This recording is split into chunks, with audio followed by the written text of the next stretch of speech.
Mesdames, Messieurs, bonjour, Quay. Nous avons une invitée, alors là, je me dois d'utiliser cette si belle formule, une invitée de marque. Si vous ne la connaissiez pas encore, vous allez faire une rencontre des plus incroyables. Dans un premier temps, elle est entrepreneure sociale, cofondatrice, messieurs, dames, d'origine village, également chroniqueuse. À ces heures, on a la chance de la voir à Ici RDI. Vous irez syntoniser afin de pouvoir la suivre avec Gérald Filion à Zone Économie. Mais surtout, elle est, entre autres, cofondatrice, directrice générale du Gala Dynastie. D'autant plus, elle est coordonnatrice de la table ronde du mois de l'histoire des Noirs. Messieurs, dames, c'est avec un immense plaisir que nous accueillons cette grande dame du Québec à Coconut Podcast, Carla Beauvais, messieurs, dames. Carla, Oh my God, quelle introduction! Ben là, pour toi, je pouvais pas faire moins que ça, je te dirais. Carla Beauvais, comme on dit et on demande à tous nos invités, comment vas-tu en ces temps de confinement, déconfinement, soubresaut au niveau social et surtout sur le plan personnel, professionnel, comment ça s'est orchestré pour toi? Je te dirais que... Est-ce qu'on peut se tutoyer? Oui, oui, oui. On peut se tutoyer? On se connaît depuis tellement longtemps. On va apprendre à découvrir le tout, mais écoute, pour le rôle que tu occupes dans cette société au Québec, au Canada, dans la francophonie, je me devais de te vouvoyer lors de cette si belle introduction. Mais on peut se tutoyer. C'est bon, il n'y a pas de souci, on peut se tutoyer. Ouais. Écoute, je vais beaucoup mieux. OK. Oui, donc je peux te dire que ça a été difficile les débuts de la pandémie pour moi et ma fille. Okay. On a été confinés pendant 4 mois. Pendant 4 mois, je ne suis pas sortie du tout de la maison. Okay. Ma fille est fait de l'asthme, donc j'étais très... tu sais, on ne connaissait pas grand-chose du virus à cette époque-là, donc j'étais très soucieuse, très... j'avais très peur, en fait. Okay. Et puis, donc, ça a été 4 mois assez difficiles, okay. Émotionnellement, psychologiquement, pour les deux, en fait. Puis, je dirais qu'à partir du mois de juillet, là, ça commençait à aller mieux. Mais là, on a eu une deuxième couche avec tout ce qui s'est passé aux États-Unis, George Floyd. Ça a été super intense. Ça également au niveau émotionnel, de vivre tout ça. Donc, je dirais que sérieusement, j'ai un peu été épargnée d'un point de vue professionnel. Grâce à Dieu, j'ai toujours mon emploi. J'ai développé plein de contrats pendant la pandémie aussi. Donc, tu sais, d'un point de vue professionnel, je pense que j'ai pas à me plaindre. Je me sens privilégiée, je me sens bénie de pouvoir continuer à faire ce que j'aime puis de pouvoir en vivre. Et mais c'est sûr qu'émotionnellement, ça a été difficile. Ça l'est encore, mais on prend un jour à la fois, puis on essaye vraiment d'être patient puis de retirer du mieux qu'on peut et d'essayer de comprendre un peu plus. C'est sûr qu'il y a plein de changements dans ma vie aussi. Okay. J'ai pris du recul sur pas mal de choses. J'ai pris un peu de temps pour m'éloigner de Montréal, m'éloigner de la ville, prendre du temps pour me ressourcer. Super.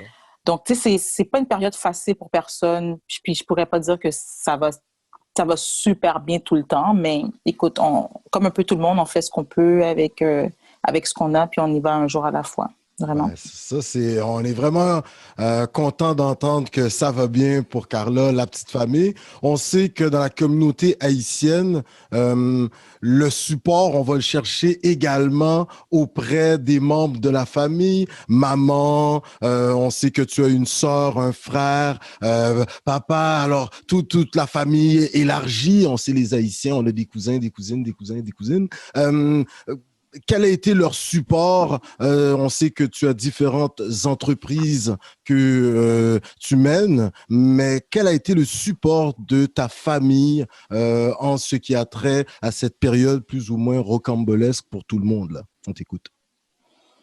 Ben, on vit tous des situations quand même assez difficiles. Puis je dirais les personnes qui sont le plus proches de moi, de ma famille, c'est ma mère, OK, ma super. petite sœur et ma grande sœur. OK, cool, ouais, c'est ça. Puis mon frère par la bande, parce qu'il vit avec ma mère, donc mais, il est beaucoup plus jeune. Ouais. Mais donc, on est vraiment tissé serré au niveau de ce lien-là. Oui, on est plusieurs chez nous, on est 7 en tout, 7 enfants. OK. Ben, il y a des gens avec qui on a des affinités un peu plus proches, puis on se tient vraiment plus serré. Puis malheureusement, la vie a fait en sorte que ben, ma mère a un certain âge, mon père a un certain âge aussi. Ma sœur, elle vit une situation personnelle, donc je ne vais pas parler pour ce qu'elle vit, mais ça faisait en sorte qu'on ne pouvait pas se voir. Donc, ça a été difficile parce que vraiment, ma famille, c'est vraiment mon socle. Ma mère, c'est ma confidente. Ma sœur, elle est Pamela, que tu connais, est toujours là pour moi. Donc, ça a été très difficile. Ma sœur, ma grande sœur Myriam, elle a eu un accident de voiture grave au mois de septembre. Elle est encore à l'hôpital jusqu'à aujourd'hui. Donc, ça a été vraiment difficile parce que les gens sur qui je pouvais vraiment reposer au niveau de ma famille, ben, on ne pouvait pas se voir. Puis ça a été très difficile. Mais, tu sais, on trouve les moyens qu'on peut, on se parle, on essaye de s'encourager. Les WhatsApp, FaceTime, exactement. Skype. Mais c'est pas la même chose. On a besoin de se voir, on a besoin de se toucher, on a besoin de se prendre dans les bras un de l'autre. Donc ça, pour moi, c'est difficile. Heureusement aussi, j'ai des très bons amis. Qui sont là pour moi, qui m'ont aidé. Et quand je suis pas sortie pendant 4 mois, mais c'est mon amie Marjorie qui faisait l'épicerie pour moi à chaque semaine. J'ai Chilande, ma copine Chilande. Je suis vraiment super bien entourée. Mon amie Chad, Nadia, ma famille, c'est comme ma deuxième famille, si on veut, qui ont été capables d'être là pour moi pendant cette période aussi, parce qu'il ne faut pas oublier, je suis quand même mère monoparentale. Donc, tu sais, quand on dit qu'il faut un village pour élever un enfant, là, ben, je ne le comprenais pas avant, puis ça s'applique vraiment. Fait qu'il y a toujours quelqu'un qui va être là pour me supporter, no matter what, puis je suis vraiment bénie d'avoir des gens qui m'aiment vraiment, là, pour qui je suis, puis qui aiment vraiment ma fille aussi. Ça, c'est l'amour que mes proches, que ma famille, puis que mes amis ont envers ma fille. Je trouve ça extraordinaire. Tu sais, demain matin, je pourrais partir, puis je sais qu'elle va être bien. Je sais qu'elle va être entourée, puis qu'elle va être mais le fait choyée. que... Ben ça, c'est sûr que déjà là, elle est choyée. On te voit dans différents festivals avec elle. Tu l'amènes un peu partout. On va en parler un peu plus loin. Mais le fait que tu reçoives autant d'amour et de support de ton entourage proche, est-ce que c'est dû au fait que toi-même, tu as donné beaucoup d'amour à un certain moment sur la durée qui fait que ça te revient comme en exposant 10, là, je te dirais? Je pourrais pas te dire ça. Puis là, les gens qui me connaissent vont comprendre parce que je suis quelqu'un de très réservé. C'est ça. Je laisse pas vraiment transparaître mes émotions. Je suis quand même quelqu'un de très froide de l'extérieur. OK? Donc, je suis sûre que la façon que moi je démontre mon amour, c'est pas quelque chose que les gens vont nécessairement percevoir. Mais je sais que j'en ai beaucoup en dedans de moi, mais la façon que je le transmets, c'est pas très visible, disons. Donc, je sais, mais une chose est certaine, je pense que je suis quelqu'un de vrai, puis je suis quelqu'un d'honnête, puis quand j'aime. Puis j'ai pas 46 000 personnes dans ma vie non plus. Là, je connais beaucoup de gens, mais les gens qui sont proches de moi, j'en ai pas énormément. Puis je pense que ces gens-là sont capables de voir qui je suis. Tu sais, j'ai comme une sorte de façade qui fait que il faut vraiment que tu creuses pour comprendre qui je suis. Puis les gens qui ont réussi à percer cette façade-là savent qui je suis. Puis je pense que c'est pour ça qu'ils sont capables de me donner autant d'amour, parce qu'ils connaissent vraiment mon fond. Okay, que mais je ne laisse pas nécessairement transparaître. Mais tu ne le laisses pas transparaître, oui, mais de par tes actions, Carla, tu sais, ton amour pour le prochain, même lors de certaines entrevues que tu donnes, tu vas parler de l'importance du mot humanité. Tu sais, quand ça occupe une place centrale et primordiale en quelque sorte dans ta vie. On va le voir plus loin. Tu vas même quitter, tu vas aller vivre et surtout aider à contribuer au développement d'Haïti. Ça, c'est de l'altruisme. Car là, en quelque sorte, on fait de bonnes actions, pas nécessairement pour que ça nous revienne à l'endroit où on l'a fait, mais il y a ce qu'on peut appeler le karma. Est-ce que c'est quelque chose que tu cultives quand même ou que tu viens à reconnaître que, assurément, ouais, j'ai sûrement fait ça, puis ben, l'univers, Dieu ou autre me redonne, parce que quand même, là, j'aimerais t'entendre là-dessus.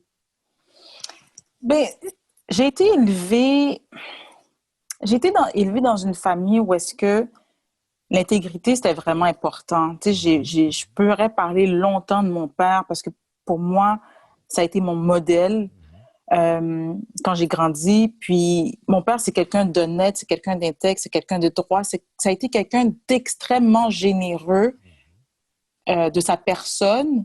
Puis c'est quelqu'un que j'ai toujours vu travailler un peu pour les autres. Fait que j'ai grandi avec ça, avec ce modèle-là. Fait que pour moi, c'est pas quelque chose de surnaturel ou que je cultive. C'est vraiment, ça fait partie de mon éducation, puis ça fait partie de moi. Puis j'ai toujours eu comme sentiment que le passage sur Terre, là, il faut que tu serves à quelque chose. Yeah, yeah. Je peux pas... j'ai de la misère tu sais, beaucoup de mes amis me le disent. Je pourrais gagner facilement 150 000, 200 000, 300 000 piastres par année, là. Mais c'est pas les choix que j'ai faits. Je pourrais avoir une carrière Corporate, corporative, si on veut, beaucoup plus loin que ce orienté, que je là, suis ouais. présentement.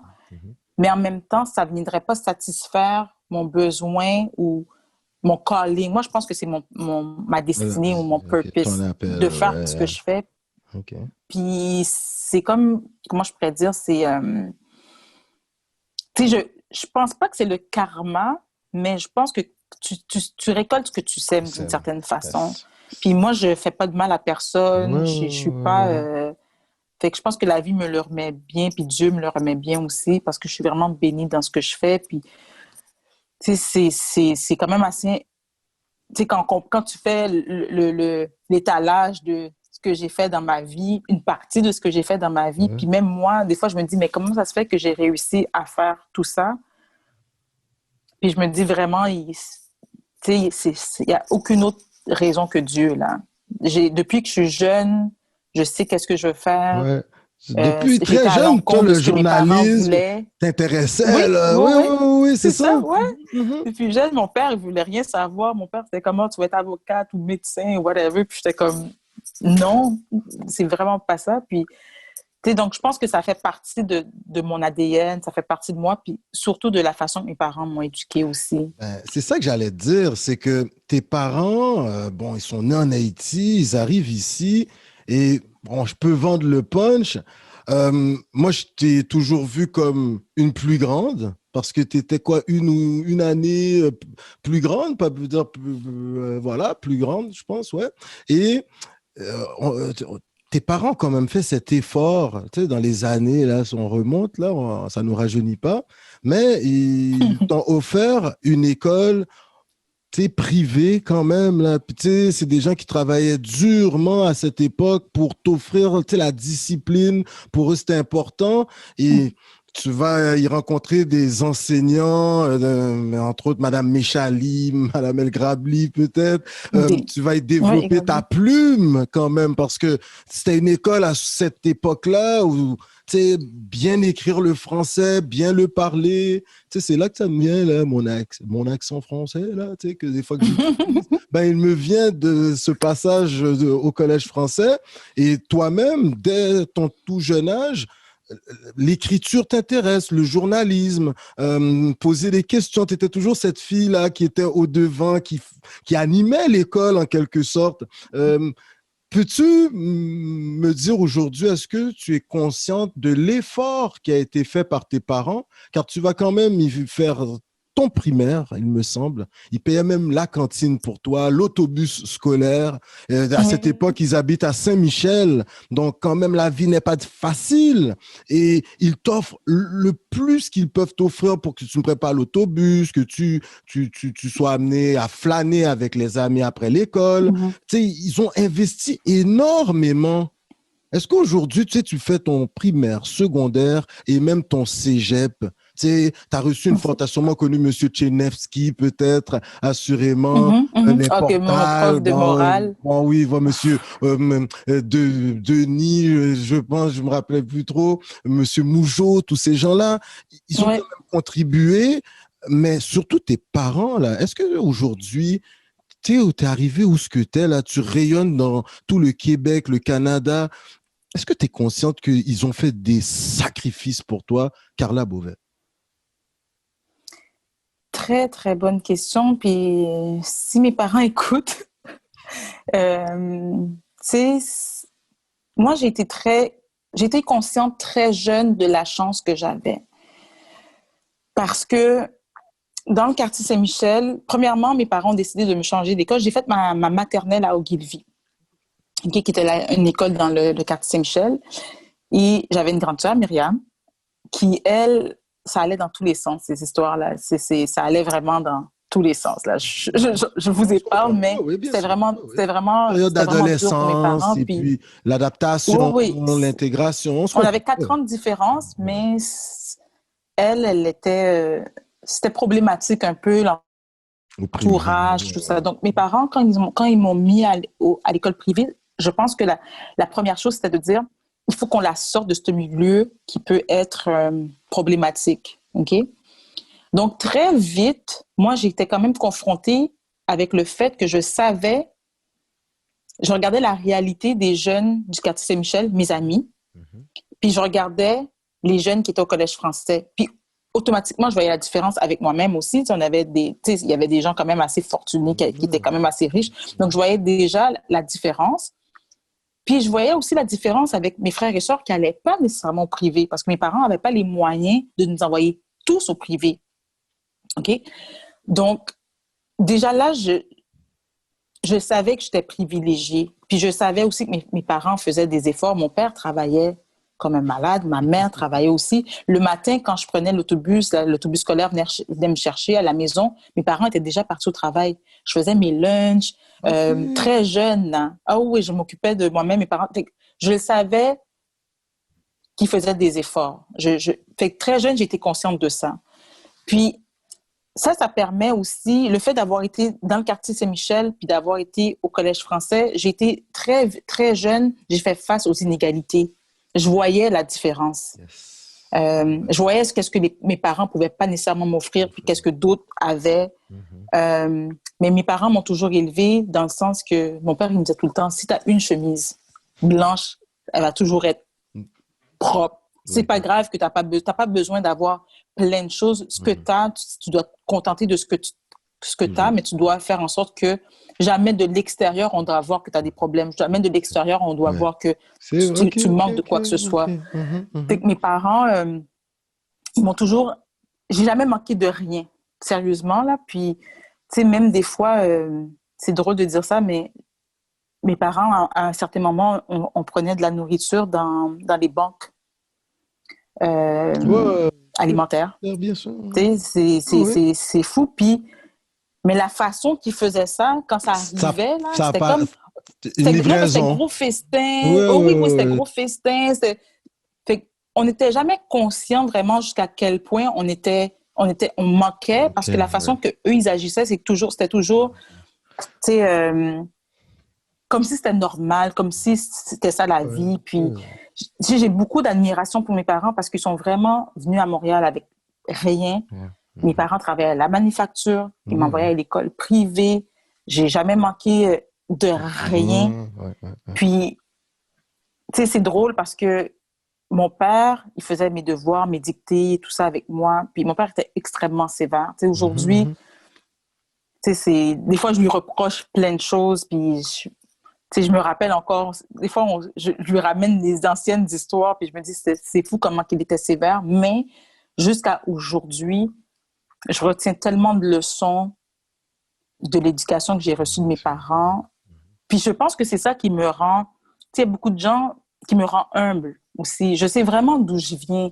Ouais. J'ai vraiment conscience du privilège que j'ai puis des sacrifices que mes parents ont fait, qui ont fait qui je suis aujourd'hui. Puis ça, je vais toujours être reconnaissante. Puis les gens, il n'y a pas beaucoup de gens qui savent ça, mais moi, je suis partie de chez moi à 18 ans. J'ai quitté la maison du jour au lendemain. OK. Mon père il avait pété une de ses coches là. Ouais, il était pas content. Puis il n'était pas content. Puis j'étais pas un enfant difficile, mais mon père était extrêmement sévère. Puis je suis partie à 18 ans. Puis j'ai jamais remis les pieds. J'ai jamais rien demandé à mes parents. Ils m'ont jamais payé un loyer. Ils n'ont jamais fait mon épicerie. Je suis partie, puis je suis partie. J'ai payé mon école, j'ai payé la fin de mon cégep, j'ai payé l'université, j'ai travaillé. Puis ça, c'est vraiment, je peux dire que, tu sais, j'aurais pu partir dans tous les sens. Tu sais, t'as 18 ans, j'habitais sur Fermont, à côté du Collège français. Ouais, tu sais, j'aurais pu être vraiment... j'aurais pu partir dans tous les sens, mais... La base était là quand même. Ouais, c'est ça. Voilà. Ouais, j'ai reçu une éducation qui m'a vraiment permis de... Puis quand je dis une éducation, là, les gens pensent tout de suite que c'est le côté sévère de mes parents, surtout mon père, mais c'est pas ça du tout. C'est au niveau des valeurs. Puis c'est ça que je pense que je trouve qui est difficile aujourd'hui, maintenant que j'ai à élever un enfant,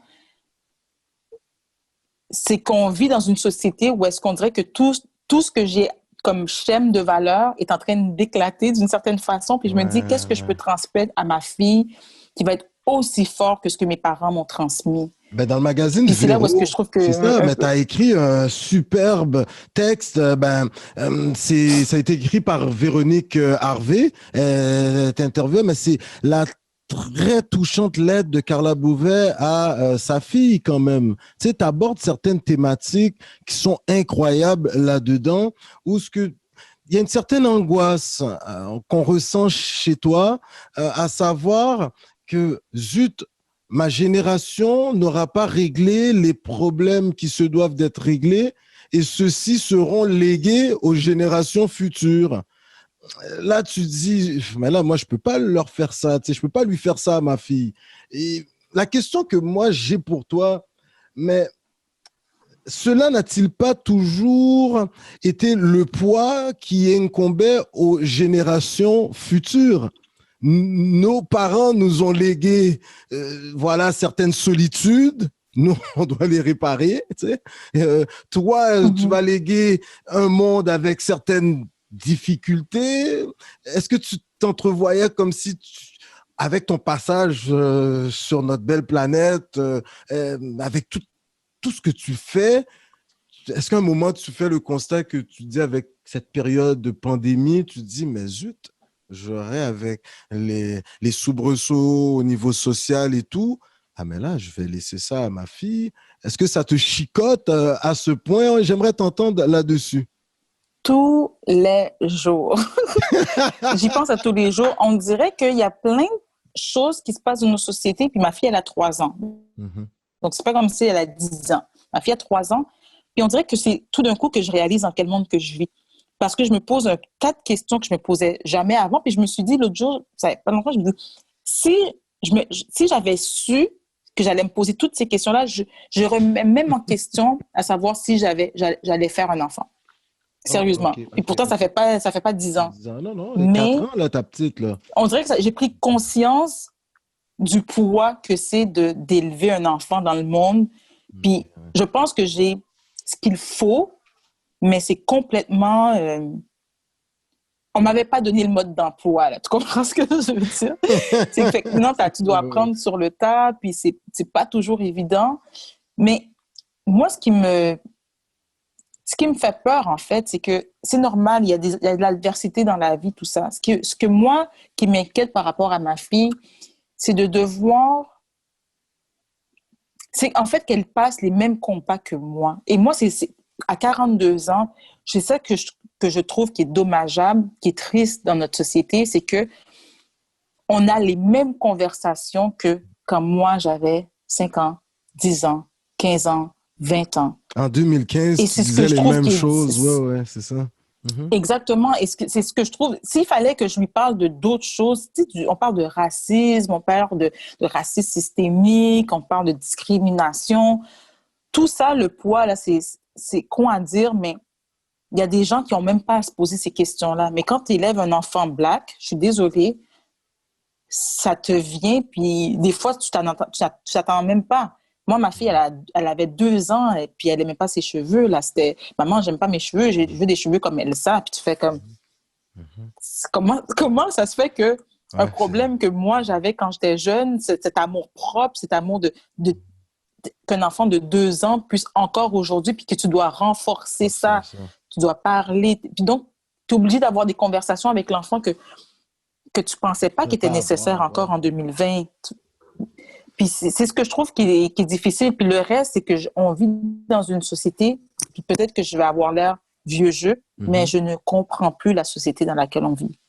Moi, je perds vraiment tous mes repères, puis j'essaie d'être le plus tolérante possible, d'être le plus ouvert d'esprit, mais il y a des fondements qui sont importants pour moi et que je trouve qui sont en train d'éclater. Puis peut-être qu'il faut que je change, puis peut-être qu'il faut que je mais m'adapte. arrêtez Mais c'est un processus, tu comprends? C'est un processus et c'est ce que je trouve qui est vraiment difficile pour moi aujourd'hui, c'est de dire, ben tout ce que je suis, tout ce qui m'a façonné, tout ce qui a fait moi, tout ce qui a fait de moi, ben je dois le remettre en question parce que je dois transmettre quelque chose d'autre à ma fille, mais quelque chose que je saisis pas nécessairement encore. Donc, il y a une c'est inconnue, une là. dualité qui est quand même difficile. On C'est pas t'entend. évident d'être parent, là. Ouais, mais écoute, tu t'en sors quand même pas mal, tu sais. Je tiens quand même à te le dire, tu sais. On t'entendait dire, et ça c'est un questionnement que tu avais, est-ce qu'on peut se permettre d'arrêter de lutter pour exister? Tu sais, t'as dit qu'il y a un truc comme ça. J'aimerais t'entendre là-dessus en 15 secondes. Parce que si on arrête de lutter, bon, on n'existe pas vraiment, mais si on reste que dans la lutte et on rentre pas dans l'action, on n'existe pas plus. Moi, j'aimerais t'entendre là-dessus, Carla. Mais en fait, quand j'ai écrit ça, c'était dans la lettre de Véro. Pendant longtemps, j'ai milité vraiment activement par mes écrits, par mes prises de position.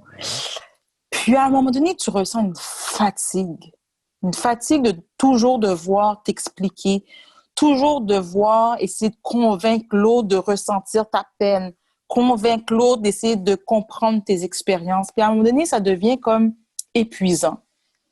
Et j'étais arrivée à un moment, justement, au cours de l'été, où est-ce que j'ai dit, c'est assez, je suis fatiguée.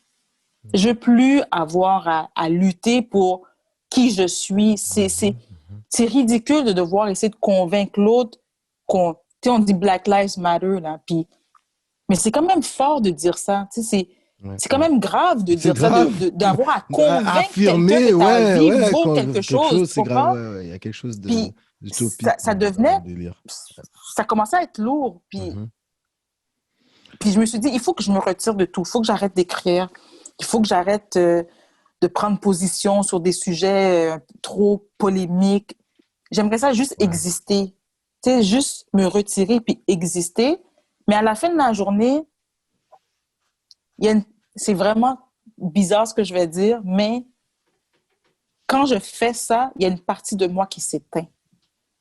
Il y a une partie une partie de moi là qui est une militante, qui est une personne qui veut s'exprimer, tu qui dis que veut tu es faire que les choses exilé dans ton changent. Québec. Tu dis que tu es exilé dans ton Québec. Ça ressemble même à ce que Adib Al-Khalidé disait sur les ondes de Tout le monde en parle. Tu sens que, tu sais, comme je suis dans mon Québec, mais j'ai beau affirmer, agir, mais c'est comme si que je dois fuir un peu, essayer de me cacher même de qui je suis vraiment. J'aimerais t'entendre, c'est une grande phrase là que tu as émise, là. Exilé dans ton Québec, ça c'est le titre d'un livre, Carla Beauvais. C'est comme ça que je me ressens. C'est comme ça que c'est ce que je ressentais en fait. Puis ça fait longtemps que je ressens ça. Je ressens que jamais je vais vraiment faire partie de cette patrie-là. C'est la seule que je connais vraiment. Est-ce qu'on peut appeler ça un syndrome de C'est que l'imposteur? Parce que tu sens que tu as ça, pourtant tu es hyper Non, impliqué, non, tu es c'est pas... partout. Ouais, Non, non, c'est pas ça. Ok, non, c'est pas un syndrome de l'esport. C'est dans le sens que, tu sais, tu nais dans un pays. Donc, on est Québécois, on est Canadiens, on est Québécois. Tout autour de toi, comment je pourrais t'expliquer ça? On n'a pas l'impression que on peut être qui on est et avoir notre place. On dirait qu'il faut qu'on se travestit pour être ce que la majorité voudrait qu'on soit. Alors que je trouve que il y a une beauté à la pluralité de nos êtres, de ce qui on est. Tu sais, on a quand même un background. Oui, on est Québécois, mais on a notre côté haïtien aussi. Ça nous empêche, un n'empêche pas l'autre. Mais j'ai vraiment l'impression que peu importe ce qu'on fait, on va toujours nous voir comme étrangers. Tu dis même T'as beau parler, t'as beau vas-y. parler, t'as beau connaître les codes, t'as beau écouter les émissions, t'as beau connaître toutes les chansons, on va toujours te voir comme un étranger. Et ça, c'est là où est-ce que je me dis, je me sens exilée dans le sens que jamais on va m'accepter pleinement dans cette société-là. Puis quand tu finis par faire ce constat-là, ben, tu l'acceptes. C'est triste, mais tu n'as pas le choix de l'accepter, en fait. Puis ça change ton rapport à l'autre, ça change ton rapport à... Tu sais, quand je dis les rêves que j'avais pour nous deux, ben, il y a beaucoup de rêves que j'avais que je n'ai plus parce que je sais que jamais ça va être possible dans cette société dans laquelle on vit aujourd'hui. Puis j'ai fait de la paix avec ça. Fait que c'est pour ça aussi que je suis capable de prendre certains reculs par rapport à certaines... Puis peut-être il y a peut-être des gens qui vont dire que c'est de la lâcheté, je sais pas. Mais pour les années qui me restent à vivre, là, je veux être heureuse. Je veux être bien, puis je veux être tranquille. Mais tu as contribué. Je pense que j'ai 42 ans aujourd'hui. Je pense que j'ai donné, là. Il y a de la relève, là. Vraiment, là, moi, maintenant, je me dis, j'ai vraiment fait tout ce que je pouvais. Puis maintenant, j'ai juste envie de profiter de ma vie, profiter de ma fille. Puis j'ai plus d'espoir. Pas que j'ai plus d'espoir, mais j'ai plus d'attente par rapport à cette société. J'en ai plus. Mais moi, je veux quand même relativiser. Est-ce que tu n'avais pas déjà fait ce constat? Parce que, en tout cas, si je peux parler pour moi, c'est rare que je m'exprime à Coconut Podcast, mais c'est comme ça, on a vu plusieurs embûches. Écoute, t'as étudié en communication et médias, t'as obtenu un diplôme au niveau du cégep. Par la suite, tu vas quand même aller à l'UQAM, tu vas y décrocher un papier en communication et médias également, un baccalauréat, Carla. Tu vas même poursuivre plus loin dans ta vie des études. Écoute, là, ça c'est fantastique. À Cornell University, ça c'est dans l'État de New York, pas trop loin de Syracuse, je pense bien. Écoute, tu vas y décrocher un papier en diversité et inclusion. Tu as fait quand même le chemin qu'il fallait faire. Donc toi, tu t'es pas fait leurrer là quand même, tu sais. Papa, il t'avait donné un peu la route à suivre. T'as quand même suivi, même si t'as quitté tôt, mais t'avais toujours la petite voix de papa qui te dit « Pas fait Tintin, non? Pas fait Tintin. Ne fais pas des niaiseries. » Sinon, également, Carla, écoute, dès les tout débuts, tu vas pas lésiner parce que quand je te dis que t'avais peut-être déjà compris la chose, tu t'es mise en action dès le départ, là. Écoute, tu finis ton université à l'UQAM.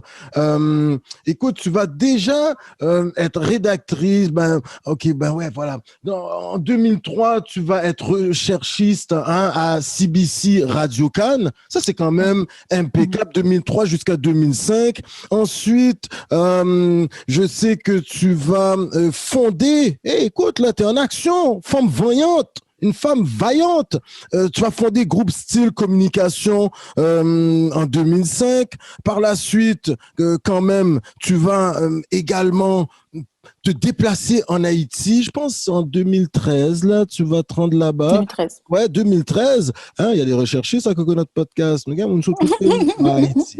Mhm. Et écoute, tu vas participer à organiser, ça c'est incroyable, le dîner en blanc, parce que tu avais une volonté tout en voulant t'intégrer au Québec, ben, tu sais, comme, à ce qu'on te reconnaisse comme québécoise, là, tu sais. Mais en même temps, il y a cette volonté, peut-être cette quête de tout Haïtien faisant partie de la diaspora, de forger cette identité haïtienne qui était présente sous Mhm. le 1er janvier, et comme si à Cassan, et oh, tu comprends que toutes les petites mœurs et coutumes, mais tu fais ce retour sur la terre de Toussaint, de Dessalines. Peux-tu me relater cette expérience? Tu vas y mettre en branle des projets, mais incroyables, là, Carla. Franchement, tu vas mettre dîner en blanc, c'est pas juste ça, hein. Écoute, tu vas également participer à consommer local. Ça, c'est en Haïti, ça, c'est magnifique. Tu vas écrire à Magazine Challenges. Ça, c'est un magazine en Haïti également. Écoute, tu as une participation intéressante sur le territoire en Haïti. Tu vas même prononcer certaines allocutions au ministère des Affaires étrangères. Là, tu pourras corriger pour moi. Tu sais, tu t'impliques dans le pays. Tu vas même participer à ce documentaire de Will Prosper. Il se rend en Haïti. Aller simple, c'est ça? Ouais, Aller simple Haïti. aller simple Haïti. Carla Beauvais, comme si tu as été active là. Quand tu me dis que bon, tu sais, tu l'avais compris, si tu n'étais pas active, comme on dit, chien t'a trempé casse à vous, hein? Donc, moi, j'aimerais t'entendre là-dessus quand même. Ouais. Mais, tu sais, ça fait partie, comme je dis, ça fait partie de mon ADN. Je suis une personne qui, je ne veux pas attendre nécessairement qu'on me donne des réponses ou qu'on me donne des solutions. J'essaie vraiment si je vois quelque chose parce que je peux avoir une contribution, je vais essayer de le faire. Puis, pour mon passage en Haïti, c'était vraiment, tu sais, j'ai grandi, mes parents, tu sais, on parlait pas créole à la maison, j'ai appris à parler créole très tard. Ok, Quand je ok. suis arrivée en 2013 en Haïti, tout le monde riait de moi quand je parlais, C'est pas c'était vrai. Sérieux? catastrophique, là. Ah ouais, c'était catastrophique, là, vraiment, là. Donc, puis tout ce que je connaissais d'Haïti, c'était tu sais, C'est les les clichés. rumeurs, Ouais, ouais, ouais. les clichés, puis on avait peur. Le pays, toutes les images qu'on a, toutes les images qu'on nous renvoie d'Haïti, c'est la pauvreté, c'est sale, c'est le vaudou, Ouais. c'est les loups-garous. Bref, moi, Ok, j'ai pas grandi avec cette nécessité de reconnecter avec ma terre natale, là, ok. comme la terre de mes parents, là. Du Mhm. tout, au Ok, contraire. ok. Puis mes parents n'ont jamais vraiment cultivé ça, ils nous ont jamais emmenés en Haïti, quoi que ce Ok, soit. ok, ok. Puis, au tremblement de terre, en 2007, je suis allée en Haïti avec mon père. Ok. C'est la première fois. Puis, malheureusement, ça a tombé on est allé, il y avait un cyclone. Donc, Ok. tout était fermé. Puis, j'ai pas vraiment eu l'opportunité de vraiment voir le pays. Mais une chose m'avait emmené à Léogane. Ok. Puis ça, je tiens vraiment à le dire. Puis, mon père est né à Léogane. Donc, il m'avait emmené. Il m'a emmené dans le village. Mais c'est pas un village, là. Où est-ce qu'il est né? C'est vraiment reculé dans la forêt. Puis, en tout cas, puis il m'a montré une maison, une petite cabane, là. Puis on a dormi dedans, là. Puis il disait, c'est là qu'il était né. Mais c'est là qu'il a grandi, Ah. OK? Puis pas d'électricité, pas d'eau courante, rien, là. Ça, c'était en 2007. Puis je me rappelle que ça a été une des plus belles expériences de ma vie, de voir où est-ce que mes parents, Ouais, ouais, c'est. où est-ce que mon père en particulier est Oui. sorti, puis de voir Mhm. qu'il est parti de là, là. Comme je Là, te dis, là, puis, c'était une petite ouais, cabane en bois, pas ouais, ouais. d'électricité, pas de Incroyable, rien, là. On se incroyable. baignait dans l'eau de la rivière, chauffé avec du charbon, Un puis, beau puis des dire feeling, qu'il hein, a Carla? réalisé. Non, non, mais c'est incroyable. Puis Ouais. je me rappelle encore, puis moi, je revenais tout seul. Mon père restait en Haïti plus longtemps que moi. Mhm. Puis je me rappelle, à l'époque, il fallait marcher pour aller vers l'avion sur le tarmac. Ouais, ouais, bien sûr. Puis je marche, puis je m'assois, puis là, je me mets à pleurer. Pas Mais vrai, hein? pleurer, là. C'est comme si j'avais reconnecté avec une Ouais, ça partie de fait ça, hein? moi, C'est incroyable. puis que là, je sentais que c'était là ma place. Je sais pas Il y a eu un comment appel, ouais, l'expliquer. ouais, il y a eu. Ça fait ça. Ça a Ouais, été, ouais. Ouais. après ça, j'étais comme, OK, il faut que je retourne en Haïti, il faut que je retourne en Haïti, il faut que je retourne en Haïti. Bref, il y a eu le tremblement de terre. Puis, après le tremblement de terre, il faut que je rentre en Haïti. Il faut que j'aide, il faut que je fasse quelque chose. Mais en même temps, moi, j'ai un cœur assez sensible. Puis, je me disais, je peux pas aller faire de l'humanitaire. OK. Parce que je pourrais pas. OK. Puis, quand est arrivé 2013, en l'été 2012, j'ai participé pour une première fois au dîner en blanc à Montréal. Et j'avais un ami qui organisait en parallèle le premier dîner en blanc en Côte d'Ivoire. Et il me disait, « Carla, il faut que tu viennes en Afrique, il faut aller retourner aux sources, blablabla. » Et puis là, moi, j'arrêtais pas de dire, « OK, oui, on va y aller. » Puis à un moment donné, j'étais couchée dans mon lit, puis je me suis dit, « Mais pourquoi qu'on fait pas ça en Haïti? Pourquoi on ferait pas en sorte que des jeunes de la diaspora qui connaissent pas Haïti utilisent une expérience qu'ils ont probablement vécue à Montréal ou ailleurs dans le monde, puis qu'on le fasse en Haïti. » Puis c'est comme ça que je suis retournée en Haïti. Puis je suis allée pour 2 semaines, puis j'ai dit « Merci, bonsoir le Québec, je reste en Haïti. » Genre, je reviens plus. Je suis partie 2 semaines, après ça, je suis rentrée à Montréal, j'ai pacté mes affaires, j'ai dit comme je m'en vais, je me suis trouvé un emploi là-bas. T'as même puis fait j'avais le vraiment Burger envie Week. de... T'as même fait la semaine Oui, le Burger Week. Après ça, c'est arrivé... de Lambourgeois. Ouais. Ouais, c'est arrivé après, mais ça a été une connexion, puis jusqu'à aujourd'hui, là, ça a été une connexion incroyable. Puis il y a des problèmes en Haïti, on ne va pas se le cacher. Il y a des problèmes, il y a des sécurités, il y a la politique, non, n'en parlons pas. Mais je ne sais pas comment l'expliquer, mais du moment que tu mets tes pieds, tu sors de l'aéroport. La caille, c'est la caille. C'est automatique. Puis c'est ça que je trouve qui est dommage, parce que je me dis, j'aimerais donc bien ressentir ça ici, mais je sais que c'est impossible. Mais quand j'arrive en Haïti, puis tu sais, il y a peut-être quelqu'un qui va écouter, retourne dans ton pays, là, mais c'est juste qu'il y a quelque chose de... Tu sens une connexion, tu sens que t'es le bienvenu, tu sens que les gens, la façon que les gens communiquent, le sens de la communauté, c'est vraiment différent. Mais Carla, malheureusement, il y a des problèmes, puis je me dis, tu sais, je veux pas à la fin de la journée, je reste quand même québécoise, donc il y a des repères que j'ai pas en Haïti non plus. Ouais, donc c'est pas nécessairement évident pour quelqu'un de juste décider, OK, je fais le move, puis j'ai pas de famille là-bas, tu sais, c'est pas nécessairement évident. Mais toujours est-il que ce sentiment d'être bien, ce sentiment d'être reçu, ce sentiment de ne pas avoir à te battre constamment, ouais.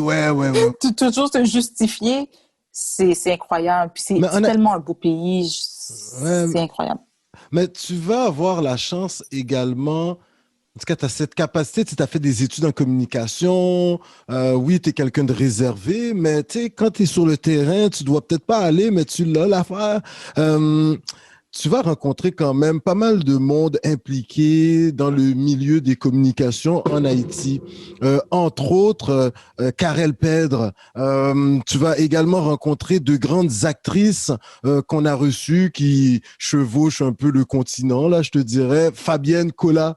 Peux-tu me dire, lorsque tu rencontres d'autres personnalités également, Didier Romain, DJ, à Port-au-Prince à l'époque, peux-tu me dire un peu comment tu es reçue en tant que haïtienne de la diaspora au début, avec un créole cassé, bout de bout, des référents qui sont autres, bon oui, ceux qui avaient Radio-Canada, ils pouvaient un peu écouter Passe-Partout, mais toi, ton référent, c'est Passe-Partout. Comment a été l'intégration? Comment tu as été reçu? Est-ce qu'il y a comme une genre de discrimination qui est faite aussi? Ah, où c'est mon l'autre bord? Aujourd'hui, on sent qu'il y a un changement dans le discours, là, mais j'aimerais t'entendre à cette époque-là.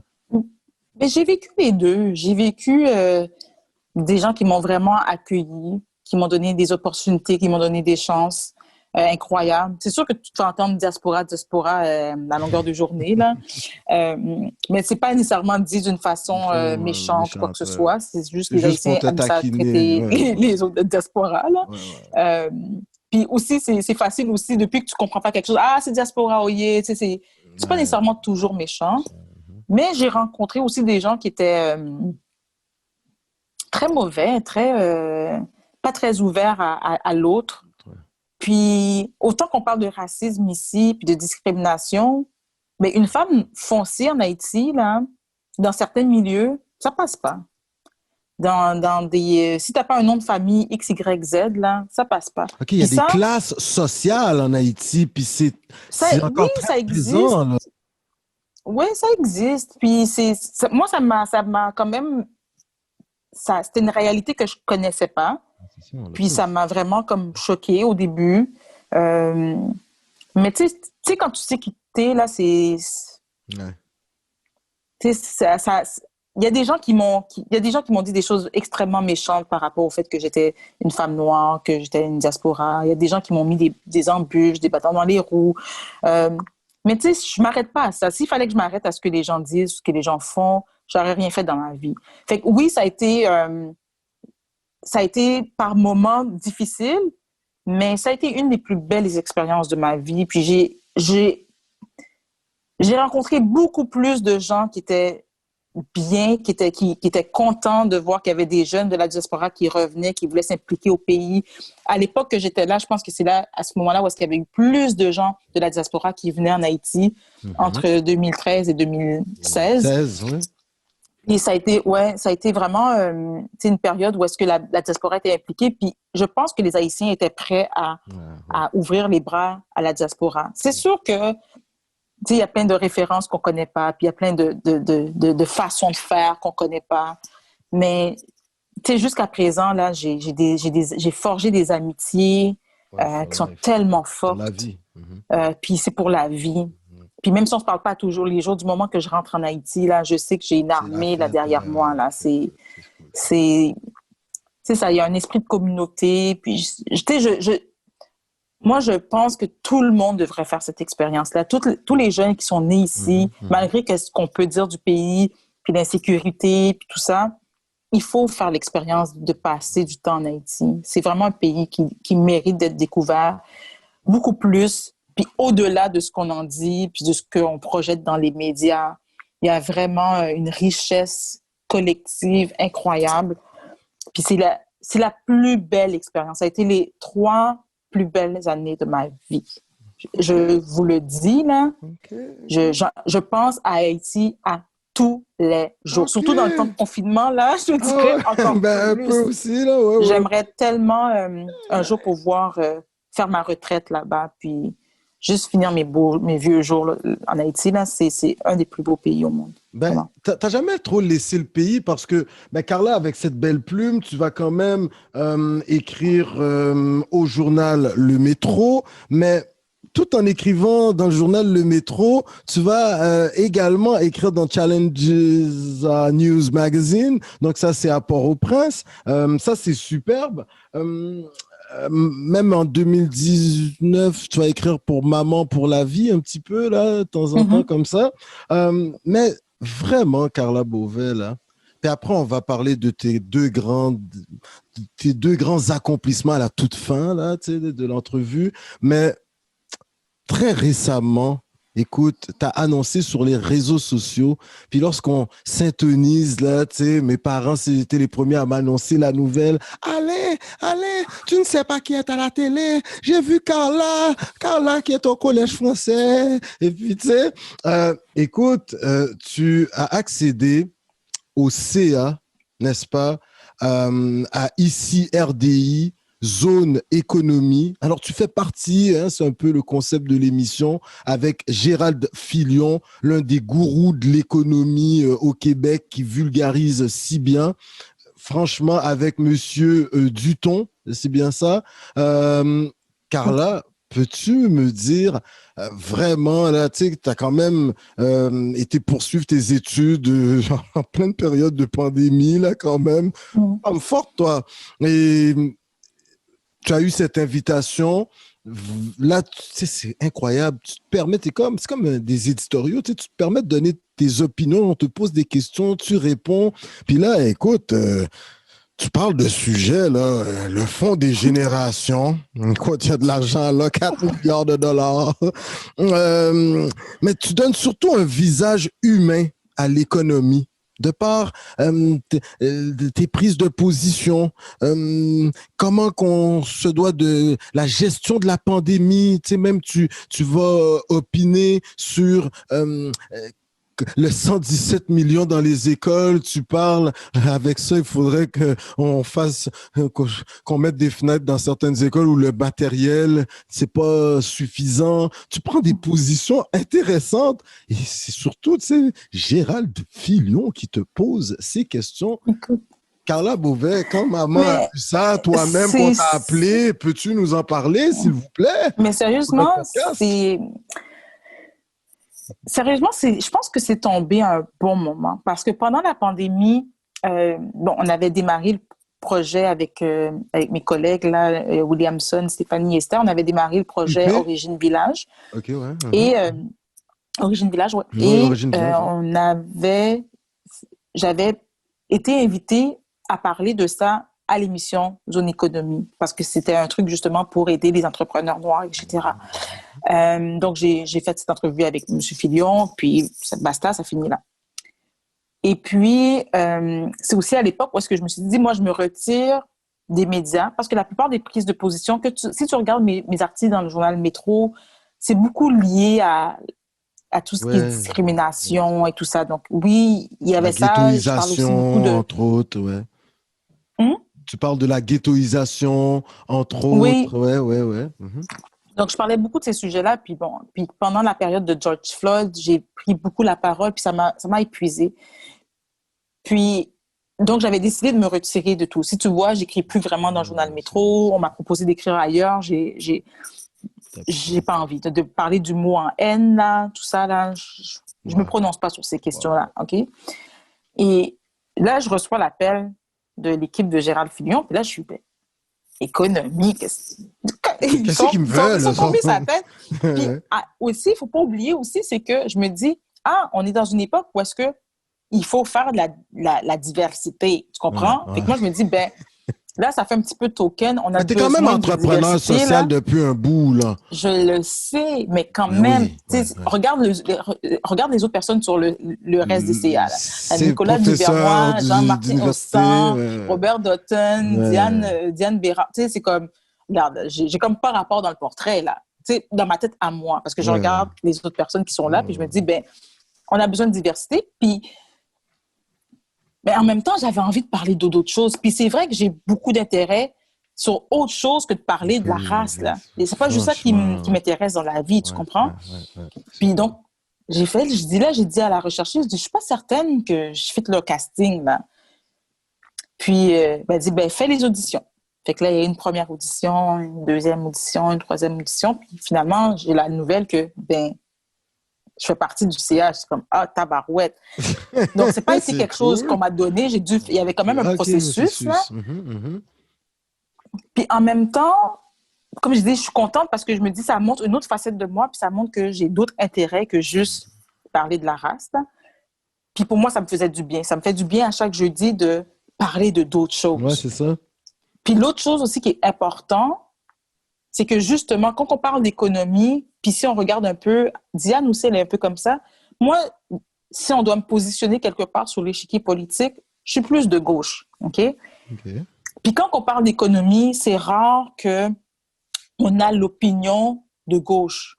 C'est souvent les gens de centre droit, et puis on en parle toujours. On oublie qu'il y a des humains derrière ça. Il y a qu'on peut pas toujours voir l'économie seulement avec des chiffres. Oui, c'est important, les chiffres, là, mais c'est pas juste ça. Est-ce qu'on peut avoir une économie qui est basée sur l'humain, qui va faire en sorte que collectivement, pour le bien commun, ça va être mieux que ce soit juste des grandes puissances, puis bref. Fait que moi, au départ, je me sentais comme un peu imposteur, mais à la fin, je réalisais que mon opinion, elle est valable. Oui, Tu sais, j'ai l'impression qu'il faut avoir ce discours-là aussi, où est-ce que c'est pas juste une question d'argent, il faut toujours penser à, quand on parle de Air Transat, puis qu'on dit, oui, le gouvernement devrait investir dans Transat, oui, mais c'est pas un chèque en blanc.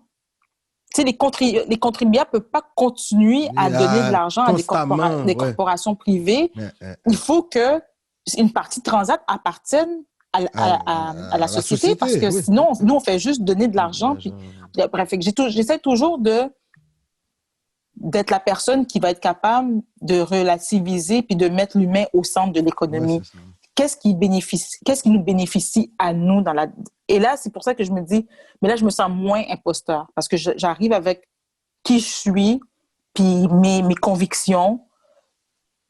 Puis, tu sais, j'ai beaucoup d'amis qui sont comme moi, tu sais, qui réfléchissent comme moi. Puis donc, des fois, il y a des sujets que je suis pas nécessairement toujours à l'aise avec tous les sujets. C'est pas vrai que je connais tout, là. Non, T'sais, mais tu peux pas aller vrai, là. apprendre, là. Fait Tu as que des déjà fois, été des fois, recherchiste moi, chez Radio Cannes.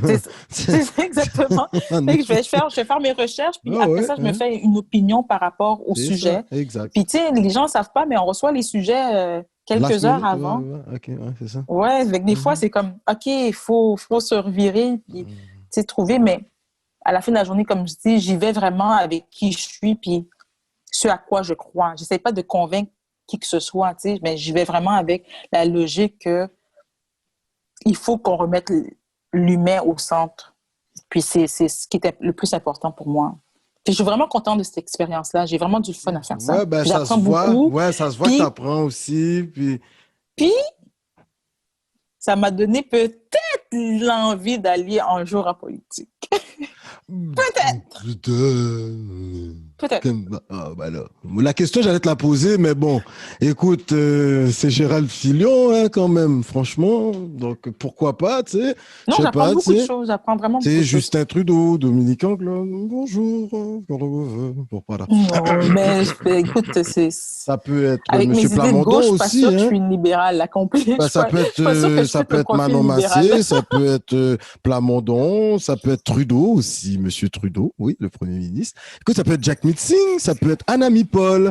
Écoute, il y a une panoplie d'entre eux, ça peut être sur la scène municipale. Ouais, mais Carla Beauvais, elle a toujours été véritablement avec ses intérêts.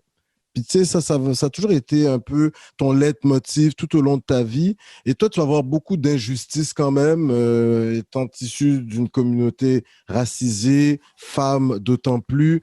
En 2011, tu vas t'impliquer, tu nous diras à quel niveau, mais dans le mois de l'histoire des Noirs. C'est bien ça? 2009. 2009. Ouais, ça fait 11 ans déjà, ouais, c'est ça. 2009. Et toi, tu t'es impliqué depuis ton implication. Écoute, aujourd'hui, tu en es quand même la coordonnatrice. C'est pas mal. Développer des partenariats avec certaines banques, tu pourras nous en parler. Mais Carla, on sent qu'à un certain moment, tu trouves un peu difficile d'avoir à expliquer à la société d'accueil pourquoi le mois de l'histoire des Noirs. Tu dis même, ben, écoute, c'est un devoir de mémoire, le mois de l'histoire des Noirs. Ça fait partie de l'histoire de l'humanité. De dire également qu'on partage notre histoire avec d'autres. Puis c'est de léguer aux jeunes cette volonté d'être fier de qui ils sont. Tu parlais de ta fille précédemment. J'aimerais t'entendre, toi, aujourd'hui. Est-ce que le mois de l'histoire des Noirs a encore sa raison d'être? On sait que c'est même fêté dans le bas du fleuve. Tu sais, il y a tout un regroupement. Et, c'est fêté un peu partout, là, au Québec. Tu disais, il y a même des activités, il y a plus de gens de d'autres nationalités que de Noirs dans les événements. Est-ce qu'aujourd'hui, c'est encore un événement qui a sa raison d'être? On t'écoute, Carla, là-dessus. C'est le mois de février, hein, le mois de l'histoire des Noirs, c'est ça? Oui. Je te dirais maintenant et 2009, ma façon de penser a beaucoup évolué par rapport à ces questions-là. Puis, je réponds plus aux questions qui disent si un journaliste me pose la question pourquoi moi d'histoire des Noirs, je réponds pas. Je pense que j'ai répondu assez à la question. Puis si encore aujourd'hui les gens se posent la question, mais c'est pas à moi à répondre, ils peuvent faire leurs recherches. Fait que j'ai vraiment évolué dans le sens parce que quand j'ai commencé, je le voyais beaucoup comme un moyen de créer un pont entre les communautés, de faire rayonner les communautés noires, de créer ce dialogue pour que les gens puissent nous percevoir différemment, de voir qu'il y a des bonnes choses dans nos communautés, de vendre notre culture, de notre gastronomie, notre histoire. Donc, j'étais beaucoup, beaucoup dans le partage. Et aujourd'hui, pour moi, ce qui est important, c'est que oui, tout le monde est invité. Ça, tout le monde est invité. Mais pour moi, le fondement de ça, c'est nous. On a tellement à apprendre sur nous, sur notre histoire, sur notre culture. Puis pour moi, c'est ce qui est le plus important. C'est vraiment de faire en sorte que cette plateforme devienne une plateforme où est-ce qu'on peut être conscient de qui on est. Parce que après ça, je pense qu'une fois qu'on va avoir atteint on peut pas continuer à vivre dans un monde où est-ce qu'on est toujours en confrontation avec l'autre. Il faut qu'on soit capable d'être autosuffisant, puis d'être capable d'être pour mieux contribuer. Qui on est, puis d'être. Oui. Exactement, mais c'est pas toujours pour dire on veut faire le moine sur le Nord pour être accepté par l'autre. Non. Okay. Pour moi, on le fait. Puis si les autres personnes veulent voir ce qu'on fait, it's fine. Mais en même temps, on a tellement de jeunes qui ne connaissent pas leur histoire. Moi, j'en apprends tous les jours. Ouais. Puis quand j'étais jeune, je connaissais mon histoire, aujourd'hui, mon rapport avec ma négritude serait complètement différent. Parce que moi, j'ai toujours connu que l'esclavage. Tout ce que j'ai vu quand j'étais jeune par rapport au fait d'être noir, c'était Kunta Kinte, c'était ça. C'était racine, c'était l'esclavage. C'est juste ça que j'ai connu. Fait qu'à la fin de la journée, quand tu mets ça dans l'esprit de quelqu'un, c'est que veux pas, tu vas grandir avec le fait, même si c'est inconscient, tu vas grandir quand même avec ce sentiment que tu as besoin d'acceptation, tu as besoin de te prouver, tu as besoin d'être aimé, tu as besoin... Tu comprends ce que je veux dire? Mais d'où pourquoi alors que si tu commences ton histoire puis tu sais que... Si la première chose que j'avais su de mon histoire, c'était la bataille de Vertières, crois-moi que mon rapport avec qui je suis aurait été complètement différent. Si on m'avait appris les héros d'Haïti avant de juste me montrer l'état de servitude dans lequel on était, j'aurais compris que j'aurais été plus que ça. Fait que pour moi, le Moine sur des Noirs, c'est une vitrine où oui, tout le monde est invité, tout le monde peut voir, tout le monde peut participer, tout le monde peut célébrer. Bien sûr. Mais ce qui est plus important de retenir à travers ça, c'est de s'éduquer nous et de faire des choses pour s'émanciper nous.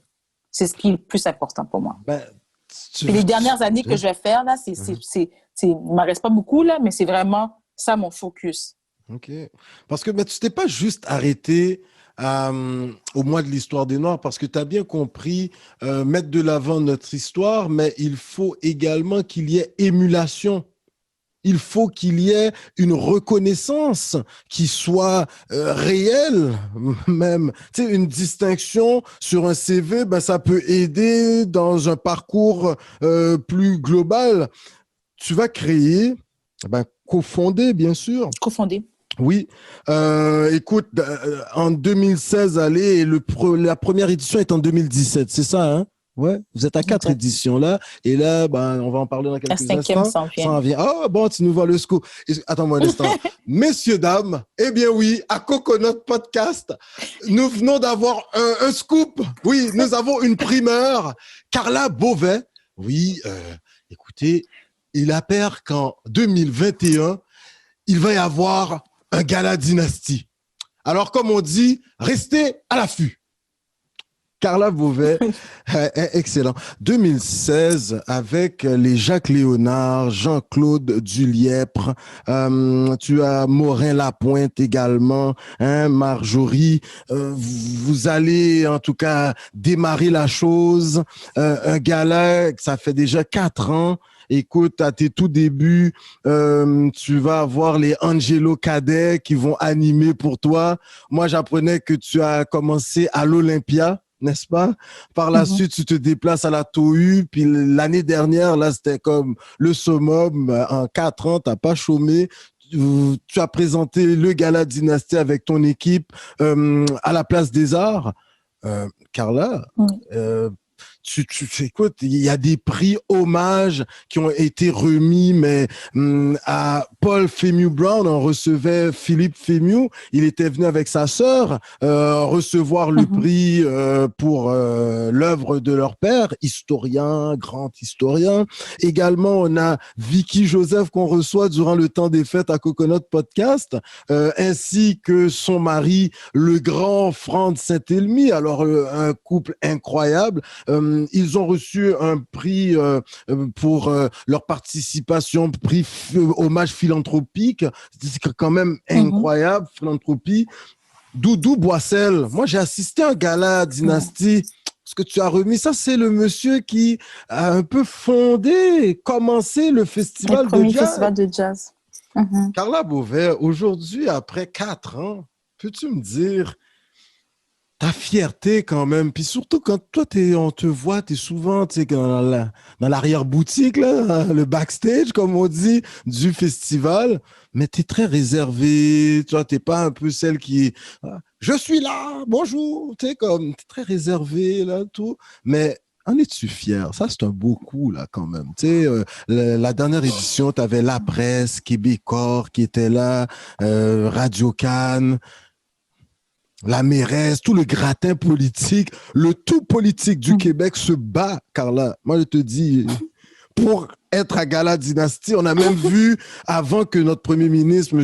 Legault, accède au pouvoir, il était avec Madame Bray, je pense bien, Isabelle, sa femme. Oui, ils étaient à Gala Dynastie, Monsieur Lionel Carman, Madame Dominique Anglade, chef de l'opposition. On a déjà vu Manon Massé, on a vu le chef du Parti vert, Alex Tirel. Écoute, moi je sais plus, là, Valérie Plante. Tout le monde est là. Tout le monde est là. Écoute, là. On ne peut pas manquer ce show-là. Carla, peux-tu me dire ta fierté? Oui, je suis fière. Elden Alvarez, des champions de boxe. Oh, Ricky D. Non, je suis très fière de nous.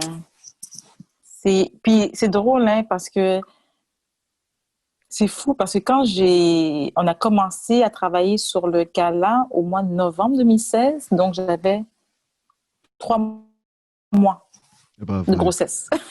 Oui, mais oui. La fille est enceinte, elle va se calmer, là. Elle va se calmer. Mais non, la fille, elle se calme jamais. Quand au premier gala, j'étais enceinte, j'étais en chaise roulante, je vais alité. J'avais pas le droit de faire quoi que ce soit. J'étais en chaise roulante au gala et tout. Vraiment n'importe quoi. Okay. Donc, oui, extrêmement fière parce que c'était avec Jacques, avec Jacques, on avait commencé à parler de ça.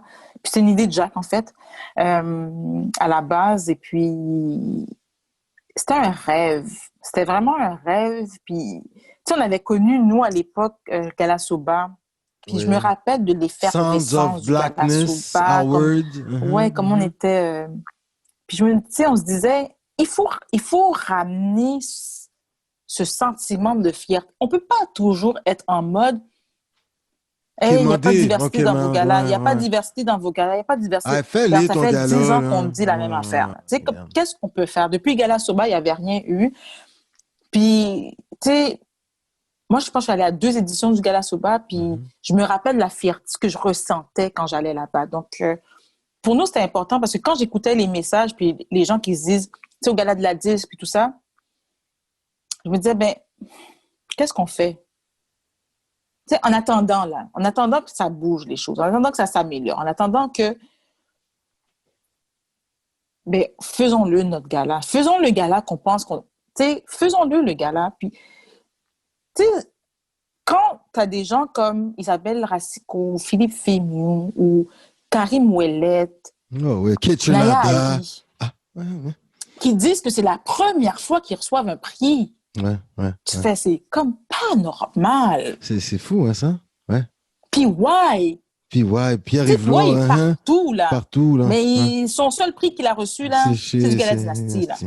Soyons réalistes. Puis, Michaela Blaine, ils sont nommés, Oui, ils sont nommés, mais en même temps, puis moi, ce que je me dis, c'est peut-être qu'il y a des gens qui disent ça vaut pas grand-chose, le trophée du Gala Dynastie comparé à un prix Gémeaux, comparé à un prix de la Disque. Puis on le voit aussi, il y a des gens qui sont beaucoup plus fiers de gagner un prix à la disque que de le gagner au Gala Dynastie. Parce qu'au niveau mainstream, c'est sûr qu'il y a des répercussions beaucoup plus grandes. Bien sûr. Mais en même temps, ce que je trouve dommage dans cette réflexion, c'est que c'est nous qui faisons que ça a une importance ou ça n'a pas une importance. C'est pas la perception de l'autre. C'est que si chaque personne qui reçoit ce prix-là, montre sa fierté, ça va donner plus de valeur. Fait qu'il faut qu'on commence à donner de l'importance à ce qu'on bâtit, nous, beaucoup plus que ce que les autres bâtissent. Puis je dis pas que c'est pas important, un prix de la disque. Là. Moi, demain matin, je recevrai un Gémeaux, là. Je serais bien contente. Mais en même temps, ça devrait pas ça devrait pas être plus important ou moins important. Puis l'important, c'est vraiment qu'est-ce que nous, en tant que communauté, on valorise. Puis moi, c'est le seul message, c'est que ce gars-là, jusqu'à présent, ça fait 4 ans, personne ne se paye. Au niveau de l'organisation, là, on fait ça avec le cœur, vraiment. C'est vraiment... On travaille vraiment pour la communauté. Il y a personne qui est gagnant là-dedans, monétairement, financièrement. Puis, à part les gens qu'on emploie, puis qu'on paye tout le monde. Là. Mais tu sais, tu as les réalisations, production Noir de Monde, Jacques Cartier, Agency, au début, qui était avec toi un peu aussi.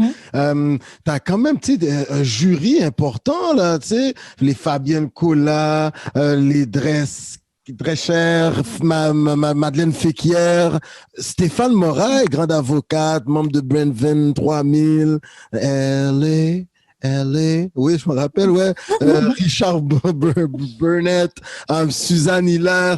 Carla, tu as su t'entourer, là, tu sais. Tu as même des participations, j'ai déjà vu, moi, sur tes pamphlets, la TD, Toronto Dominion, qui t'avait donné un coup de pouce. Comment réussis-tu, année après année, à développer ces partenariats, Carla? Ton équipe, on sent les Gardi Fury qui animent pour toi, les Preach, 2 années là qui te met le feu dans la place. Peux-tu me dire, là, tu sais, t'es fier, mais l'équipe que tu réussis à avoir avec toi, t'as des hôtesses. Regarde, il y a du monde à chaque... Tu sais, sur le black carpet, c'est pas un red carpet dans ton gala, c'est le black carpet. Les billets sont vendus. Il y a des fois, là, tu sais, on a des sons un peu, là, où ce que les gens t'appellent 2-3 heures avant, tu sais, comme que ça commence. Carla, est-ce qu'il reste des billets? T'es obligé après, avec expérience, tu marquais sur le site, il n'y a plus de billets, tu sais.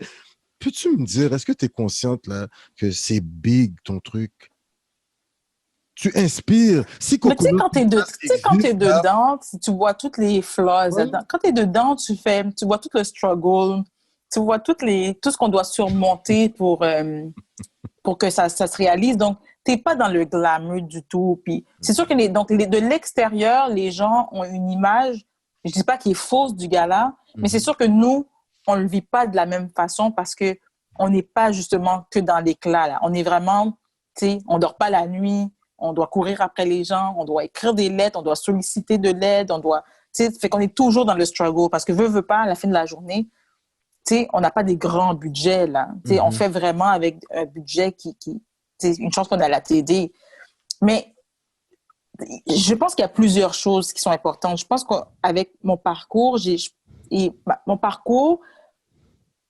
pense que j'ai réussi à toujours avoir une certaine intégrité qui fait que les gens qui travaillent avec moi, les gens qui collaborent avec moi, voient mon travail, puis voient la passion que je mets dans ce que je fais, puis voient mon intégrité.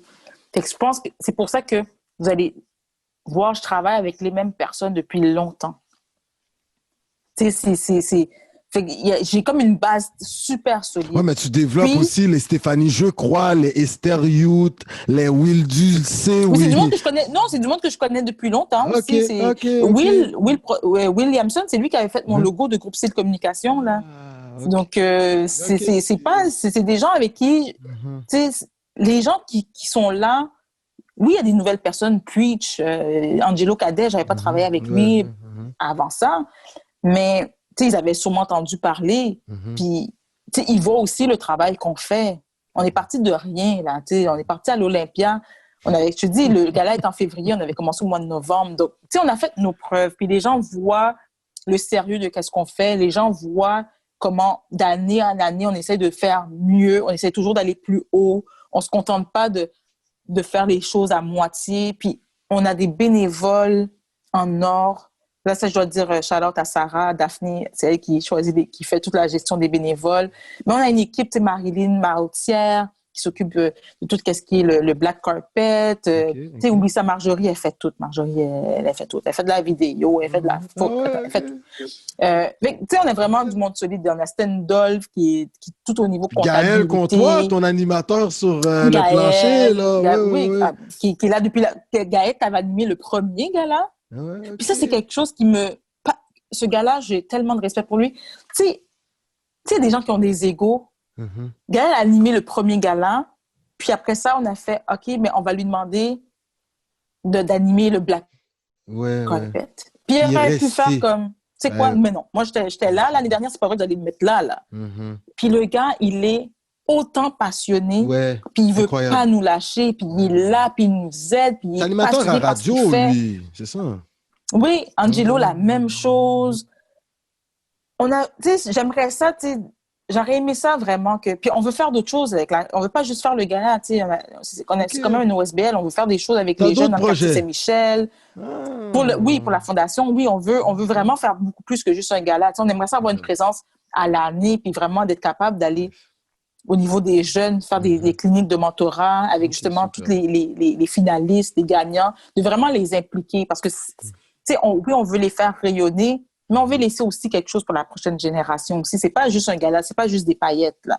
Donc, on travaille beaucoup là-dessus. C'est sûr qu'il faut plus de financement, mais on travaille vraiment pour monter cette OSBL d'une façon que, tu sais, il va rester quelque chose après. Ça sera pas juste à chaque année, juste un gala.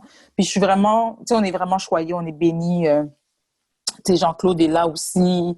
Il y a des gens qui y croient, puis je pense que c'est ça qui fait la différence. Il y a des gens vraiment qui y croient, puis qui mettent vraiment tout. Puis on n'a pas des grosses sommes à donner aux gens, là. Tu sais, que ce soit le band, le house band, tu sais, tout le monde travaille avec les moyens qu'on a, mais tout le monde le fait avec tellement de professionnalisme. Tu pourrais penser qu'on les paye les 10 fois le prix. Godfather, mais non, Barbarino. Oui, Godfather. On a vraiment une belle équipe. Puis on est choyés, puis c'est sûr que la conjoncture fait que il va y avoir des choses qui vont être différentes pour 2021, mais je pense que ça va être une aussi belle édition. Carla Beauvais, avant de te laisser filer, écoute, c'est incroyable. Écoute, grosse entrevue, incroyable. Carla, tu ne t'arrêtes jamais. On a eu ces soubresauts aux États-Unis, George Floyd, Breonna Taylor, entre autres, avec le mois de l'histoire des Noirs.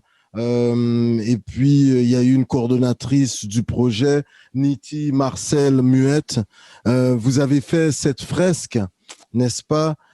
C'est la Fondation Dynastie. La Fondation Dynastie, excuse-moi. La Fondation Dynastie, vous avez fait la fresque La vie des Noirs compte. C'est comme une première, là, tu sais, quand même, après ce qui s'était fait à Washington.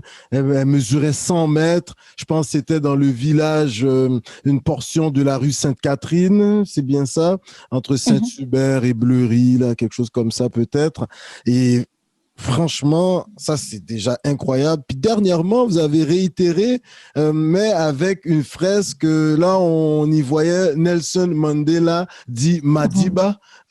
Carla, tu ne t'arrêtes jamais. Cet été, tu avais un projet. Bon, là, je pense qu'il y a une petite pause. On n'en a même pas parlé. Tu as aussi une autre compagnie qui s'appelle Cajou. Ça, c'est superbe. Tu sais, il y a même...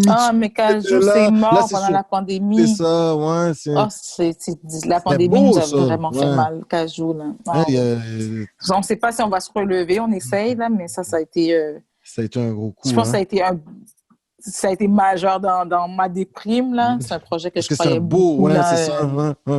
Mais tu n'as pas arrêté, ça fait mal. Car Origine Village, ça, depuis 2019, Tu tiens ça, puis ça a l'air que c'est de mettre en relation. Pourrais-tu nous l'expliquer vite, vite, Origine Village? Et puis, tu nous fais tes remerciements, Carla, et surtout, une suggestion de lecture ou de série ou de voyage. Voilà, on t'écoute. Ben, juste pour faire un petit truc par rapport à la fresque qu'on avait fait avec Never Was Average, c'est mes collaborateurs chouchous, je les adore, là, Anna et Harry. Donc, l'idée, c'était ça. C'était quand j'ai vu ça à Washington, puis dans une autre ville aux États-Unis, j'ai dit, ah, mais, tu sais, qu'est-ce qu'on peut faire à Montréal? Tu sais, comme je disais tout à l'heure, je peux pas rester assis dans mon salon puis avoir une idée, puis juste la laisser dans ma tête. Il faut qu'elle se réalise, il faut qu'elle se concrétise. Donc, j'ai demandé avec Harry et Anna, ils ont embarqué, ils ont géré tout l'aspect artiste. C'est eux qui ont fait les contacts avec les artistes. Moi, j'ai géré tout ce qui était politique. Puis, tu sais, on l'a fait. Puis, c'était une façon de dire que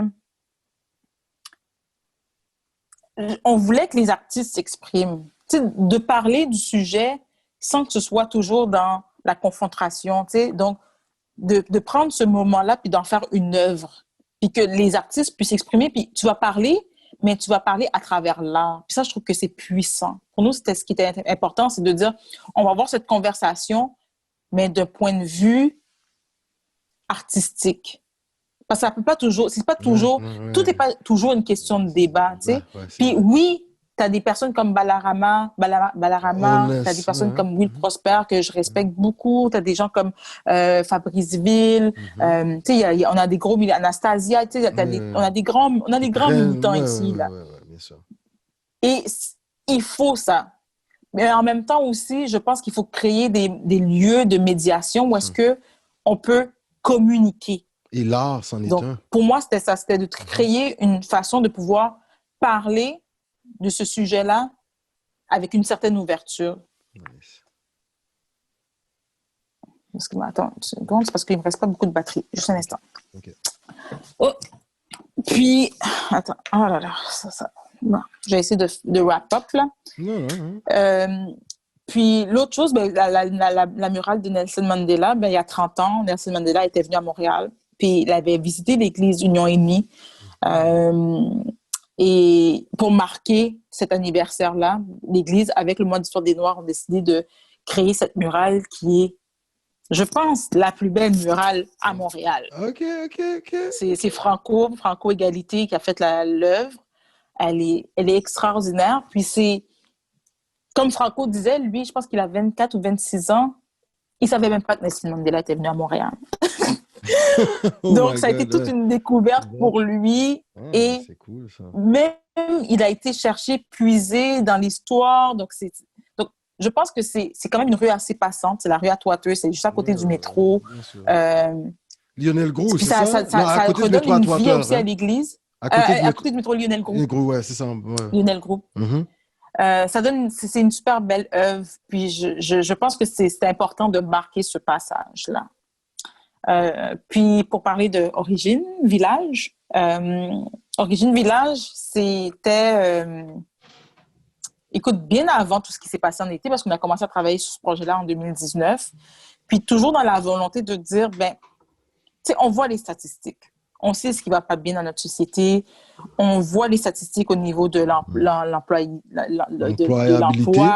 On voit les problématiques pour les entrepreneurs issus des communautés noires. Puis nous, on s'était dit, ben, comment la technologie peut aider l'entrepreneuriat noir? Puis encore là, il faut des moyens, mais on a commencé par une chose qu'on pouvait nous financer par nous-mêmes, parce qu'on finance tout par nous-mêmes pour le moment. C'était de créer cette application mobile qui rassemble les entrepreneurs noirs. Puis, à partir de ça, ça crée une communauté. Puis là, on va développer d'autres projets, d'autres initiatives qui vont permettre aux entrepreneurs de pouvoir utiliser de la technologie pour pouvoir s'émanciper économiquement. Puis ça tombe bien parce qu'on est, avec la pandémie, ça a vraiment mis de l'avant l'importance de tout ce qui est commerce électronique. Il faut sortir des paramètres qu'on connaît.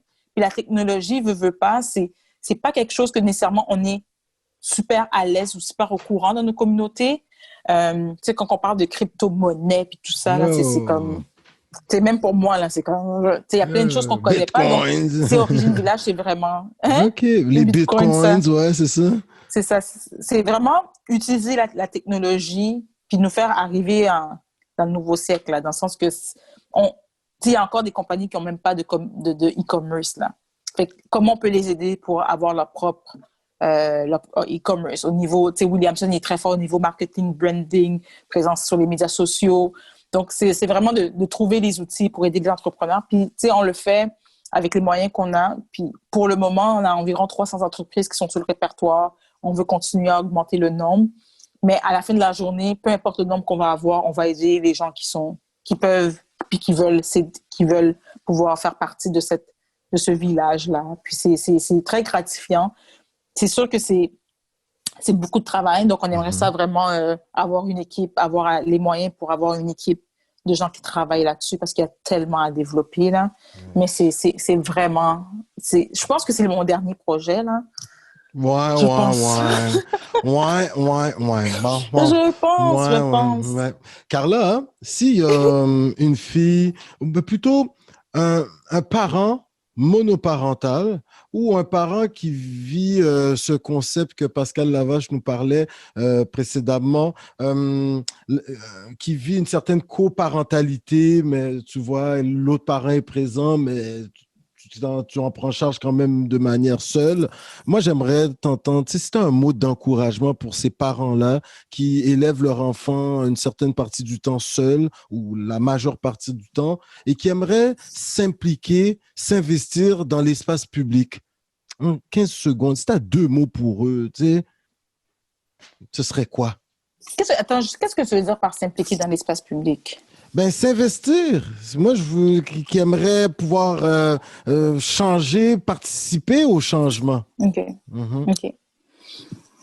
Écoute, à ce sujet-là, ce que je pourrais te dire, c'est que quand tu as un enfant, ta vision du monde change. Puis, tu sais, quand j'ai eu ma fille, beaucoup de gens m'ont dit, tu vas voir, ta vie va changer, puis tu vas ralentir, puis tu pourras pas tout faire de toute façon, puis etc., etc. Puis une partie, c'est vrai. Mais une autre partie, ça m'a donné une drive. Parce que moi, je vois les années passer, puis je me dis, le temps qui me reste, il faut que je fasse tout en mon pouvoir pour m'assurer que je lui donne le maximum, puis que j'ai fait le maximum de ce que je pouvais faire. Okay. Fait que le conseil que je pourrais donner, surtout aux mères monoparentales, c'est de s'écouter soi-même. Parce qu'il y a beaucoup de gens qui vont donner beaucoup de conseils, puis il y a beaucoup de gens qui vont nous limiter. Tu peux pas faire ça parce que tu es une mère monoparentale. Tu peux pas faire ça parce que tu es une mère mentale. Ça, là, je l'ai entendu, puis je pense qu'il faut shut down. Même des fois, c'est des personnes que tu aimes, il faut que tu shut down, puis il faut que tu vois ce que tu as envie de réaliser pour ton enfant. Puis il n'y a rien qui est impossible. Puis ça, tu vois, je pense que c'est la première fois que je vais le dire. Quand j'ai eu ma fille, j'avais pas un bon crédit. J'avais peut-être 434, mon score de crédit, là. J'habitais en appartement. J'avais pas d'économie. Je venais de me séparer avec son père. Moi, donc, voilà. Okay. Puis, j'avais l'impression que ma vie était finie. Puis, par la grâce de Dieu, ma fille a jamais rien manqué. Puis, aujourd'hui, 3 ans après, j'ai réussi à économiser. J'ai acheté ma maison. J'ai un crédit à 800 kuks. Puis j'ai des économies. Puis tu commentes l'économie en plus. Non, mais oui. Mais le nombre de personnes qui m'ont dit que c'était impossible. Tu vas acheter une maison dans 2 ans? Impossible. Tu veux faire ça, impossible. Puis, il faut juste que... Si le conseil que je peux donner, c'est de shut down un peu, de vraiment suivre son cœur. Et la dernière chose que je pourrais dire, c'est à la fin de la journée, là, on peut juste regretter ce qu'on n'a pas fait. Fait que moi, là, c'est comme je veux pas avoir de regrets. Je fais, quitte à ce que je me casse la gueule ou que ce soit un échec, c'est pas grave, je vais apprendre quelque chose. Mais je veux pas regretter des choses que j'ai pas faites. Fait qu'il faut le faire. Il faut pas avoir peur il faut être capable de sortir de sa zone de confort. Yes. Puis il faut savoir s'entourer aussi. Moi, comme je dis, j'ai été capable de faire certaines choses parce que j'avais une famille, puis j'avais des amis qui m'ont supporté. Ouais. Parce que sinon, ça aurait été impossible. Carla, tes remerciements? Ben, je vous remercie, vous, toi et Olivier. Ça a été vraiment super. Je me suis... je parle beaucoup, je suis désolée. Non, incroyable. Écoute, t'as comme une grande carrière aussi, là, tu sais. T'es chroniqueuse. Non, mais je vous remercie beaucoup. Ouais, respect. Mais en plus, je dis rarement oui à ce genre d'entrevue-là parce que j'aime pas parler de moi, vraiment. J'aime pas aller... tu sais, là, j'ai dit plein de choses que j'avais jamais dit à personne, vraiment, comme publiquement, là. Mais je vous remercie de ça parce que je pense que c'est important aussi de... Puis j'ai cette confiance avec toi aussi. Donc, puis j'aimerais remercier ma famille, bien évidemment, mes amis, mon pasteur aussi. Je n'ai pas parlé de mon pasteur, mais mon pasteur, Daniel Chéry, c'est quelqu'un qui m'a sauvée. Je peux vous le dire, j'étais brisée quand j'ai eu ma fille puis que je me suis séparée quand elle avait 2 mois. J'étais une personne brisée. Puis mon pasteur, là, avec sa femme, ils m'ont sauvée vraiment. Là. Donc, je tiens à le remercier parce que c'est beaucoup ces enseignements qui m'ont donné le courage de faire tout ce que j'ai fait puis de croire que j'allais être capable de le faire. Monsieur Chéry, donc, c'est quelqu'un qui est Daniel Chéry, de l'Église Le Refuge. Ça, tu ne peux pas couper ça. OK?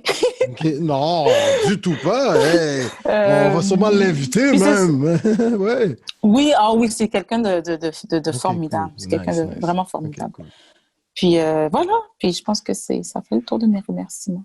Ben, je te remercie, Carla. Une suggestion de livre? Une série que tu regardes avec bébé? Une suggestion de livre, je dirais que avec tous les questionnements que j'ai présentement, par rapport au monde, je dirais le livre de Christiane Taubira, Lettre à ma fille.